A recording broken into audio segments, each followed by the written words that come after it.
హీరోగా అనేక ప్రయత్నాలు చేసిన రాని గుర్తింపు డీజే టిల్లుతో తెచ్చుకున్నాడు సిద్ధు జొన్నలగడ్డ. ఇప్పుడు ఇతన్ని ఒరిజినల్ పేరుతో కంటే టిల్లు అనే ఎక్కువగా పిలుస్తున్నారు. అంతలా అతని కెరియర్ ను మలుపు తిప్పింది సినిమా.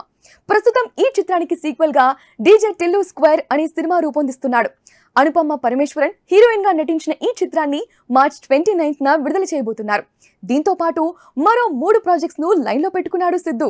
వీటిలో నీరజ కోన డెబ్యూ డైరెక్షన్ లో తెలుసు కదా అనే సినిమా ఒకటి, అలాగే బొమ్మరిల్లు భాస్కర్ డైరెక్షన్ లో మరో ప్రాజెక్ట్ రూపొందుతోన్న ఈ చిత్రాన్ని BVN ప్రసాద్ నిర్మిస్తున్నాడు. డిఫరెంట్ కాంబినేషన్ గా చెబుతోన్న ఈ చిత్రానికి జాక్ అనే టైటిల్ ఫిక్స్ చేశారు. కొంచెం క్రాక్ అనే క్యాప్షన్ కూడా పెట్టారు. అంటే జాక్ కు కొంచెం క్రాక్ ఉంటుందన్నమాట.